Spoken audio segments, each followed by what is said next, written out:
नाज़रीन, जी सलाम में आप सभी का इस्तकबाल है। आप देख रहे हैं हमारा खास प्रोग्राम आपकी बात। मैं हूं आपके साथ बुशरा खानम फहद। कहते हैं नाम में क्या रखा है, लेकिन आबिद, शाहिद, नासिर, महमूद, शफीक, इस तरह के नामों से जुड़ी पहचान आज के दौर में लोगों के लिए मुश्किलें पैदा कर रही है और कुछ सिरफरे लोगों को आपको टारगेट करने का मौका दे रही है। नफरत लगातार मोहब्बत पर भारी पड़ती नजर आ रही है और नफरत का कारोबार बड़ी तेजी से फल फूल रहा है और हमारे इस खूबसूरत चमन को खोखला कर रहा है। नफरत की फसल इस तरह से लहलहा रही है कि मोहब्बत के फूल लाख कोशिशों के बावजूद भी अपनी खुशबू नहीं बिखेर पा रहे हैं। लेकिन क्या वाकई में हमारा सालों पुराना आपसी ताना बाना इतना कमजोर है कि चंद लोगों के तोड़ने से टूट जाएगा, बिखर जाएगा? कि तू मुसलमान है ना, तुझे मार डालेंगे और हमारा कुछ भी नहीं होगा। They said, तू मुसलमान है, तुझे मार डालेंगे और हमारा कुछ भी नहीं होगा। Why would you kill me because I'm a Muslim? Why would you kill me? जी हां, आपने बिल्कुल सही सुना। अगर कानों पर यकीन ना हो तो फिर से सुनिए। वो बोलते हैं कि तू मुसलमान है ना, तुझे मार डालेंगे और हमारा कुछ भी नहीं होगा। They said, तू मुसलमान है, तुझे मार डालेंगे और हमारा कुछ भी नहीं होगा। मजहब के नाम पर परोसी जा रही नफरत अब आपके और हमारे घर तक आ पहुंची है। ये वाकया यूपी, बिहार या राजस्थान के किसी दूर दराज इलाके का नहीं है, बल्कि देश की राजधानी दिल्ली का है।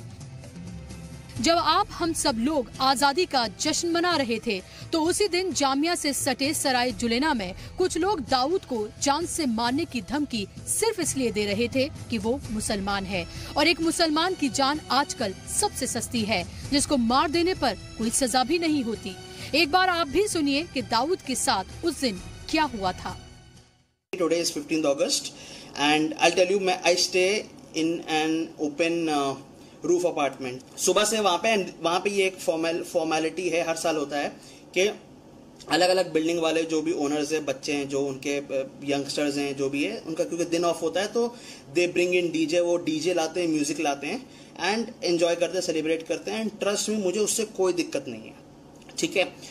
चला रहे डीजे, गाने बज रहे हैं, ठीक है, एंड शराब एंड दारू, चरस, मतलब सब चल रहा है। शाम के टाइम में जब बाहर निकलता हूँ, आई step out of my place, मैं अपने दरवाजा खोलता हूँ तो आई सी के मेरे दरवाजे के पास उन लोगों ने, दे हैव यूरिनेटेड, उन लोगों ने वहां पे पेशाब कर रखा है। आई कैन वेरी वेल सी कि ये सब नशे में है, ये लोग शराब पिए हुए। I could smell that they all are high and they are drunk. तो I didn't want to get into a tussle with them, मुझे उनसे लड़ाई नहीं करना है, बिकॉज आई ऑब्वियसली नो कि अगर मैं कुछ करूंगा, कुछ उनको हल्का भी बोलूंगा तो it might end up in a big fight. तो इंस्टेड आई थॉट के मेरा उनसे बात करने के बजाय I should go and speak to the landlord. मेरे लैंडलॉर्ड को बोला please come with me and tell them कि ऐसा मत करो please. And this was my tone. The landlady and the landlord, both of them are like really good with me. मेरा 1 साल हो चुका है मुझे वहां रहते हुए, तो दे केम अलोंग, वो मेरे साथ आए। अब जब वो ऊपर आए, उन्होंने मेरे साथ जो लैंडलॉर्ड थे, उन्होंने उन लड़कों से बोला कि ये कोई तरीका है, क्या कर रहे हो किसी के घर। ये बात उन लड़कों को सही नहीं लगी एंड वो लोग कहने लगे कि तुम हमारी चुगली कर रहे हो जाके हमारे ताऊ से, हमारे चचा से। मैंने कहा नहीं दोस्त, मुझे कोई प्रॉब्लम नहीं है। कह रहा है, then they started abusing me and they started pushing me landlord के सामने। लैंडलॉर्ड क्योंकि मेरे साइड से गया था तो लैंडलॉर्ड ने बीच में रोकने की कोशिश करी। उसी वक्त उनमें से लड़के 2 सामने निकल के आते हैं, बिल्कुल शराब के नशे में धुत है। देर हाई लाइक एनीथिंग। नशा, I can smell alcohol, I can smell weed, ठीक है। एंड वो बोलते हैं कि तू मुसलमान है ना, तुझे मार डालेंगे और हमारा कुछ भी नहीं होगा। These are their exact words. They said, तू मुसलमान है, तुझे मार डालेंगे और हमारा कुछ भी नहीं होगा। They were about to push me down the cliff. वो मुझे छत से धक्का देके मारना चाह रहे थे। मैंने उनके सामने हाथ जोड़े, मैंने कहा प्लीज मुझे मत मारो, तुम्हें चाहिए तो मैं माफी मांगने के लिए रेडी हूँ, मुझे मत मारो। इस पूरे मामले को लेकर हमने मकान मालिक का भी मौक़िफ़ जानने की कोशिश की और पुलिस से भी इस मामले की तफ्तीश की, लेकिन किसी मीटिंग में मसरूफ होने की वजह से डीसीपी साउथ दिल्ली से बात नहीं हो पाई। लेकिन हम आपको सुनवाते हैं कि मकान मालिक के बेटे का इस पूरे मामले को लेकर क्या कहना है। बस हम तो नीचे थे घर पे, कुछ देर बाद शोर हुआ तो भैया नीचे आए, कहने लगे मेरे कमरे के बाहर कुछ कर रहा है कोई। तो हम गए ऊपर तो पता चला कोई लड़के थे, वो भग गए थे वैसे वो, पर पता नहीं था कौन लड़के थे, उनकी लड़ाई थी, फिर उन्होंने कमरा खाली कर दिया। हिंदुस्तानी आईन कहता है कि यहाँ सभी मजहब के मानने वाले लोग अपनी पूरी मजहबी आजादी के साथ रह सकते हैं, लेकिन क्या आईन में कही गई बातों पर मौजूदा दौर में संजीदगी के साथ अमल हो रहा है? ये सवाल इसलिए क्योंकि मौजूदा दौर में मुसलमान कभी गाय के नाम पर मारा जा रहा है तो कहीं उसकी पहचान की वजह से वो निशाने पर है, कभी उसकी मजहबी दरसगाहों पर शिकंजा कसा जा रहा है तो कभी पहनावे पर सवाल उठाए जा रहे हैं। वो हर तरीके से अपने हर अमल से ये साबित करने की लगातार कोशिश में लगा है कि वो अपने मुल्क से उतनी ही मोहब्बत करता है जितना कोई भी हिंदुस्तानी करेगा। वो अपनी पहचान सिर्फ मुसलमान तक महदूद नहीं रखना चाहता, बल्कि उसकी तो ख्वाहिश है कि मुल्क उसे एक मुसलमान के तौर पर नहीं बल्कि हिंदुस्तानी टीचर, इंजीनियर, डॉक्टर या साइंसदान के तौर पर देखे, जिसका मुल्क की तरक्की और तामीर में एक अहम रोल हो। लेकिन नफरत की सियासत इस सब पर हावी होती हुई नजर आ रही है। ब्यूरो रिपोर्ट के साथ बुशरा खानम फहद, जी सलाम। तो अब तक ऐसा लगता था कि शायद कहीं बिहार, कहीं यूपी, राजस्थान के दूर दराज इलाके में, कहीं गांव में शायद कुछ अनपढ़ भीड़ होती है और किसी को निशाना बनाती है और बेवजह उसको मार देती है। लेकिन जब ये चीज और इसी तरह की चीज अगर दिल्ली में देखने को मिले या इस तरह का कुछ होते होते बस रह जाए तो सवाल बहुत बड़े खड़े होते हैं। हमारे साथ खुद दाऊद, जिनके साथ ये सब कुछ हुआ है, दाऊद आरिफ हमारे साथ स्टूडियो में मौजूद हैं और इसी के साथ मेरे साथ नदीम खान मौजूद हैं जो कि मेंबर हैं यूनाइटेड अगेंस्ट हेट के। आप दोनों मेहमानों का बहुत बहुत इस्तकबाल है। नदीम साहब से मैं बात करूं उससे पहले दाऊद, मेरा सवाल आपसे ये है, हमने सबको दिखा दिया कि आखिर आपके साथ उस दिन हुआ क्या था। जब ये सब कुछ आपके साथ हुआ था उस वक्त और उसके बाद क्या चल रहा था आपके दिमाग में? बुशरा जी, पहले तो बहुत बहुत शुक्रिया आपको, आपने इस चीज को उठाया और मेरी मंजूरी के साथ उठाया, because that was important. Bushra ji, जो हादसा हुआ, अभी भी जब मैं अपने उन अल्फाजों को दोबारा देख रहा था पैकेज में, वो खौफ का मंजर दोबारा मेरे सामने वैसे का वैसा प्ले हो रहा था। हम लोग बिकॉज हम लोग स्टूडेंट्स हैं और हम लोग ये चीज़ देखते हैं कि इस तरीके के वाकयात बढ़ रहे हैं कंट्री में, तो हम लोग सोचते हैं कि हाँ ये सब हो रहा है, लेकिन आउटस्कर्ट्स पे हो रहा है या फिर शहर के बाहर हो रहा है, कुछ अनपढ़ लोग कर रहे हैं, जाहिल लोग कर रहे हैं। लेकिन जब ये मोमेंट, ये चीज़ मेरे सामने आई तो उस टाइम आई वाज लाइक कि ये वो वक्त आ गया है, वो नफरत मुझ तक पहुंच गई है। दाऊद, हम समझ सकते हैं, लेकिन क्या आपको उस दिन से पहले दाऊद ऐसा लगा था कभी आपके साथ ऐसा कुछ हो सकता है? क्या इतना क्लोज एनकाउंटर जो एक तरह से आपने बताया कि मौत से आपका इतना क्लोज एनकाउंटर हुआ, क्या वाकई में आपको लग रहा था उससे पहले कि दाऊद भी कभी इसका शिकार हो सकते हैं या उनके साथ भी ऐसा कुछ हो सकता है? नहीं, ऑनेस्टली स्पीकिंग मुझे इस तरीके का कभी से नहीं लगा था, बिकॉज मैं ओखला में पिछले 6 साल से रह रहा हूँ, 2012 से, और उस पर्टिकुलर इलाके जहाँ पर मेरे साथ ये हादसा हुआ वहाँ पे मैं 3 साल से रह रहा हूँ। लेकिन इस बिल्डिंग में मैं रिसेंटली मूव इन हुआ था, तो मतलब वहाँ पे मेरे साथ हमेशा अच्छा माहौल रहा है, कभी किसी से लड़ाई झगड़ा नहीं रहा। इनफैक्ट मेरे करीबी, सबसे करीबी दोस्तों में कभी हमारे में ये नहीं हुआ कि हिंदू मुसलमान वाली चीज, और ये हमारे आपस में बातचीत का एक डिस्कशन रहा करता था कि यार कल को अगर मान लो ये चीज हम लोग तक पहुंचेगी तो हम लोग इसको कैसे पॉजिटिवली टैकल करने वाले हैं। तो ये कभी मैंने एंटिसिपेट नहीं किया था कि ऐसा कुछ होगा। लेकिन एक बहुत इंपॉर्टेंट चीज ये है कि जहां पे मेरे साथ ये चीज हो रही थी और मेरे रिलीजन को, मेरे धर्म को, मजहब को टारगेट किया जा रहा था, तो मुझे उस मुश्किल परेशानी से बचाने वाले भी मेरा मकान मालिक था जो कि मेरे धर्म का नहीं था।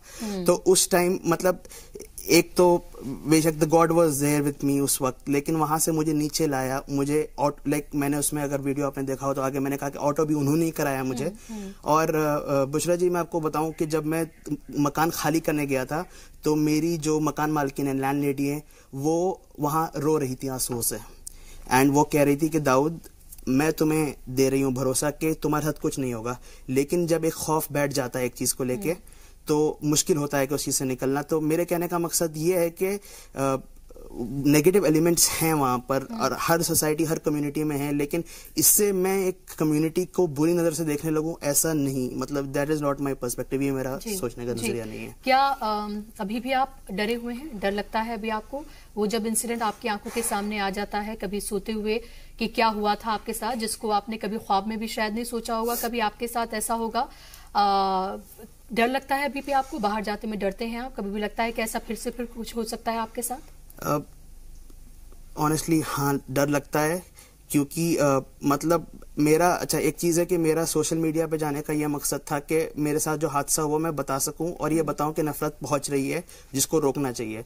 लेकिन इसका एक दूसरा एस्पेक्ट ये मेरे सामने आया कि शायद ये कुछ उन लोगों तक भी पहुंचा होगा जो लोग इसको लेके मुझे और टारगेट कर सकें। तो मैं आपसे झूठ नहीं बोलूंगा, जब मैं यहाँ अजीज सलाम की कैब मुझे बुला रही थी तब भी मेरे अंदर ये खौफ था, तो मैंने इसको जहां मैं रह रहा हूं वहां नहीं बुलाया, मैंने दूसरी जगह बुलाया, क्योंकि मुझे आपके ऊपर और आपके चैनल पर पूरा एतबार है, लेकिन जो खौफ मेरे अंदर था वो मुझे खींच रहा था कि क्या पता कि कोई इस चीज का पीछा कर रहा हो, कोई तुम इस चीज को लेके आ रहा हो कि भाई तुम इस चीज को आगे लेके जा रहे हो और इन अ नेगेटिव सेंस वो मुझे अटैक करे या कुछ।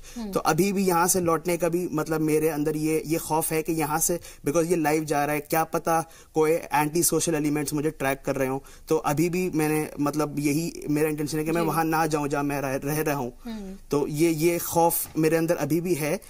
हर सुबह जब मैं उठता हूं तो उस लेवल का खौफ नहीं है जो पहले दिन था, लेकिन मैं ये सवाल करता हूं कि कब तक मुझे अपने आप को एक हिंदुस्तानी साबित करना पड़ेगा? क्यों ये मेरे अंदर बाय डिफॉल्ट नहीं है जो कि एक नॉर्मल दूसरे आदमी के अंदर बाय डिफॉल्ट होता है?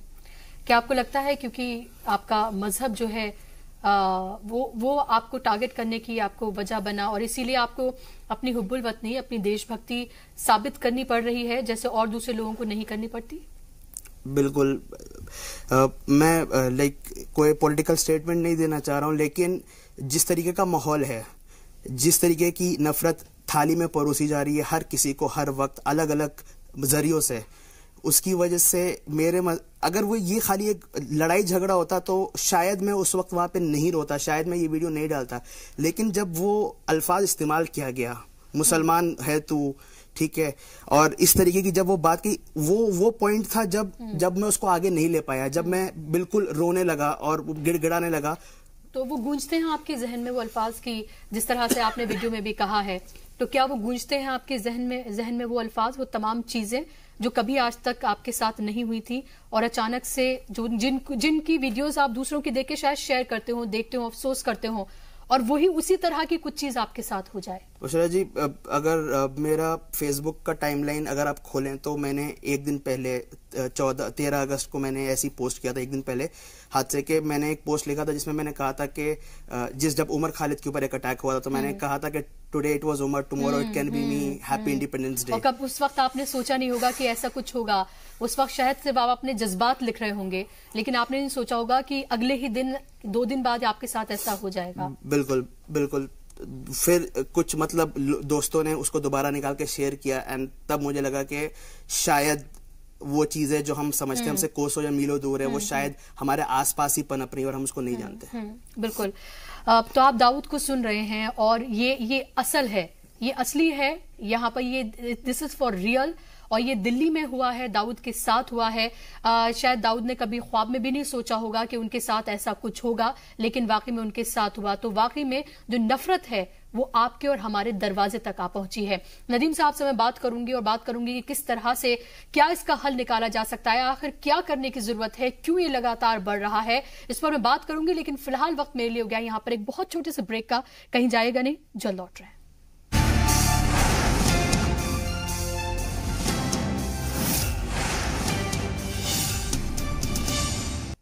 ब्रेक के बाद एक बार फिर से आप सभी का इस्तकबाल है और आज हम बात कर रहे हैं कि नफरत की सियासत लगातार जिस तरह से आगे बढ़ रही है और आपकी हमारी चौखट तक आ पहुंची है। दाऊद हमारे साथ लगातार बने हुए हैं जिनके साथ ये सब कुछ हुआ, और हमारे साथ नदीम साहब भी मौजूद हैं। नदीम साहब, आपने इससे पहले भी दाऊद की पूरी बात शायद आपको पहले से पता है, आपने अभी सुना भी कि क्या कुछ दाऊद के साथ हुआ है, किस तरह से आप देख रहे हैं? क्योंकि पहले लगता था कि शायद कहीं दूर दराज इलाके में, किसी गांव कस्बे में ऐसा होता है, दिल्ली जैसे शहर में, दिल्ली जैसी राजधानी में, देश की राजधानी में, जामिया से लगा हुआ इलाका बिल्कुल, और इस तरह से 15 अगस्त को इंडिपेंडेंस डे को होता है, कैसे देखा जाए इसको? देखिए, ये कोई पहला इंसिडेंट नहीं है। हमने आपने देखा है कि दिल्ली से सटा हुआ फरीदाबाद था, और जब वो ट्रेन सदर बाजार से निकली थी तो वो ओखला होते हुए उसी इलाके की तरफ से निकली थी जिस इलाके में दाऊद रह रहे हैं, जुनैद जिस ट्रेन में सवार थे। हमने देखा है कि काले खां में पिछले 6 महीने पहले सराय काले खां के इलाके में एक आदमी को इसकी आइडेंटिटी की वजह से दाढ़ी नोच के मारा गया। पुलिस में केस भी हुआ, बाद में फिर वो कि बहुत लंबा नहीं चल सका। हमने देखा 13 अगस्त को हमारा जो प्रोग्राम था खौफ से आज़ादी, उसमें उमर खालिद के ऊपर जिस तरह से हमला हुआ। लेकिन उसके साथ साथ हमें ये भी सवाल देखना पड़ेगा कि जिस वक्त दाऊद पे हमला हुआ है उसके बाद रात के 11 बजे उसी आसपास के इलाके के 50 से 60 लोग थाने पहुंचे, पुलिस स्टेशन पहुंचे। तो एक जो खौफ है वो इंडिविजुअल्स में खौफ तो क्रिएट कर सकते हैं, लेकिन सोसाइटी में भी खौफ नहीं क्रिएट हुआ। अगर सोसाइटी में खौफ क्रिएट होता तो दाऊद के साथ जो है वो 50 के ऊपर, मैं उस वक्त जेएनयू में था एक प्रोग्राम में, और मुझे भी कुछ लोगों ने फ़ोन किया, तो मैंने कहा मैं वापस सीधे वहीं पहुंचता हूं, लेकिन शायद तब तक दाऊद जो है वो तैयार नहीं हुए FIR करने के लिए, और एप्लीकेशन के बाद मामला निपट गया। पहली बात यह है कि हमको एक बात ये ध्यान करनी पड़ेगी कि हेट क्राइम्स कोई नई चीज सोसाइटी में नहीं है। हाँ, इनको प्रमोट किया जा रहा है, इनको ग्लैमराइज किया जा रहा है, इनको एज अ पॉलिटिकल टूल इस्तेमाल किया जा रहा है। तो हेट क्राइम तो हमारी सोसाइटी में बहुत जमाने से मौजूद है। लेकिन अब हम जितने दाऊद हैं यहाँ पर, दाऊद से भी मेरा रिक्वेस्ट है कि जब तक आप पुलिस प्रोसीजर्स के तहत उन लोगों को सजा नहीं दिलाएंगे, लॉ, इंडियन कॉन्स्टिट्यूशन लॉ के तहत आप उनको सजा नहीं दिलाएंगे, तो आप विक्टिम के तौर पर दूसरे कई सारे दाऊद तैयार करेंगे। आपका एक फर्ज ये बनता है आपके साथ ये मामला होने के बाद, और तमाम लोग आपके साथ खड़े हुए थे, आपका ये फर्ज बनता था कि आपके साथ जो कुछ हुआ वो किसी और के साथ रिपीट नहीं हो, इसके लिए आप लड़ाई लड़ें। उमर खालिद के साथ मामला हुआ, उमर खालिद ने FIR कराई, हम लोगों ने वहां पे खड़े हुए पुलिस स्टेशन में गए, प्रोटेस्ट भी किया, वो लोग पकड़े गए, उनका कन्फेशन का वीडियो आया, कल आइडेंटिफिकेशन भी होगा। तो बहरहाल ये कि एक प्रोसेस शुरू हो गया। तो कम से कम जो आदमी ये सोच रहा है कि इस तरह से के मामले को करने के बाद हम समाज में या उस सेक्शन, सोसाइटी के उस सेक्शन में हीरो बन जाएंगे, तो वो चांस भी हमको नहीं देना है। हमको ये बताना है कि ये सोसाइटी का हिस्सा नहीं है, बल्कि ये क्रिमिनल्स हैं, और उसके लिए आपको लीगल प्रोसेस के थ्रू जाना पड़ेगा। आपको उनको वॉकओवर नहीं देना पड़ेगा कि आप ये सोचे कि वॉकओवर दे जाएं। नदीम साहब, लेकिन मेरा सवाल इससे जुड़ा ये है कि जब हम दाऊद की बात करते हैं और जो दूसरे केसेस में फर्क महसूस करती हूँ वो ये कि ये अपने घर में मौजूद थे, वहां पर रह रहे थे, वहां पर कुछ लोग आते हैं, इनको टारगेट करते हैं। मास कम्युनिकेशन उन्होंने जामिया से किया है, अच्छी जगह ये नौकरी करते हैं। वो लड़के भी पढ़े लिखे थे जिन्होंने इनके साथ ऐसा किया, वो भी एक अच्छी कंपनी में काम करते थे, पढ़े लिखे वो लड़के थे।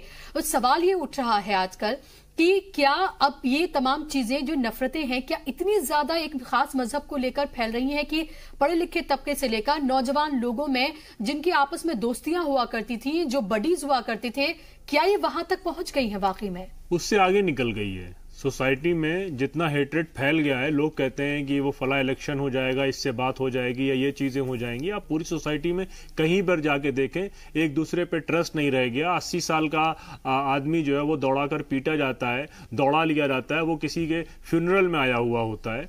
हमने देखा। तो किस लिए? वो इसलिए कि एक दूसरे से नफरत इतनी ज्यादा बढ़ गई है, और उनको दूसरी साथ साथ उस नफरत को एग्जीक्यूट करने के लिए मॉब लिंचिंग एक टूल है उनको। और दूसरा, उनको ये कॉन्फिडेंस है कि हमें सजा नहीं मिलनी। आपको और हमको सबको पता है कि मॉब लिंचिंग के किसी भी मामले में आज तक कोई सजा नहीं हुई। पहला मामला अलीमुद्दीन खतर, इसमें सजा हुई, उसके बाद भी हाई कोर्ट से लोगों को बेल मिल गई, और कैबिनेट मिनिस्टर ने जो लोग अपराधी थे उनको जो है वो फूल माला पहनाकर स्वागत किया। तो सवाल ये पैदा होता है कि जब तक हम लोगों को, जो लोग इस तरह के हैं, जब तक हम उनको कटघरे में नहीं खड़ा करेंगे, उनके ऊपर कुछ नहीं होगी सजा, तो यही है। तो उनको ये, जैसे उन्होंने कहा कि हम मार देंगे और हमको ये मालूम है कि हमको कुछ नहीं होगा, तो ये किस तरह का, ये सबसे इंपॉर्टेंट सवाल यही है कि जो सोसाइटी का इस तरह का सेक्शन है उसके अंदर इतना कॉन्फिडेंस बिल्डअप हो गया है कि हम मार देंगे। उनको पता है कि अखलाक के मारने वालों को कुछ नहीं हुआ, बल्कि उनको नौकरी मिली। उनको पता है जुनैद के मारने वालों को कुछ नहीं हुआ,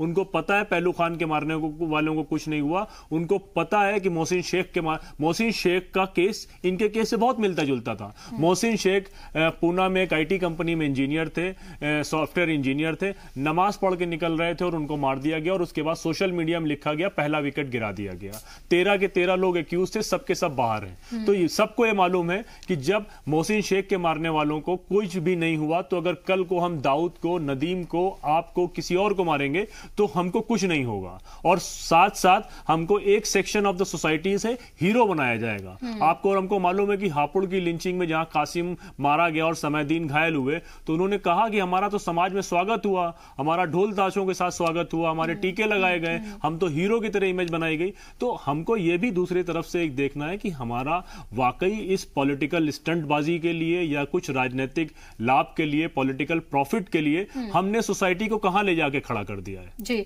दाऊद, मेरा सवाल आपसे यह है कि ये कहा जाता है कि वो दिन सबसे खतरनाक दिन होगा जब आपको अपनी आवाज उठाने के लिए, अपने ऊपर हुए जुल्म को आवाज उठाने के लिए खुद खड़ा होना पड़ेगा। वो शायद हमारे मुल्क के लिए सबसे बुरा दिन होगा। मुझे लगता है कि अभी तक वो उस मकाम पर हम नहीं पहुंचे हैं, क्योंकि आपके साथ जो हुआ उसके बाद मैंने लगातार आपकी टाइमलाइन पे भी देखा कि आपके बहुत सारे नॉन मुस्लिम फ्रेंड्स थे जो आपके साथ खड़े हुए थे, जो आपको सपोर्ट कर रहे थे और लगातार उस तरह की बातें कर रहे थे। आपने जिस तरह से कहा कि लैंड लेडी जिन्होंने आपको बचाया, ऑटो तक कराया, वो भी दूसरे मजहब से ताल्लुक रखती हैं और वो भी रो रही थी। तो क्या आपको लगता है कि एक तरफ एक सेक्शन ऑफ सोसाइटी है जहां वो टारगेट कर रहे हैं, नफरत फैला रहे हैं, तमाम चीजें कर रहे हैं, और उसी मजहब से जुड़े दूसरे लोग हैं जो बचा भी रहे हैं, आपके लिए आवाज भी खड़ी कर रहे हैं?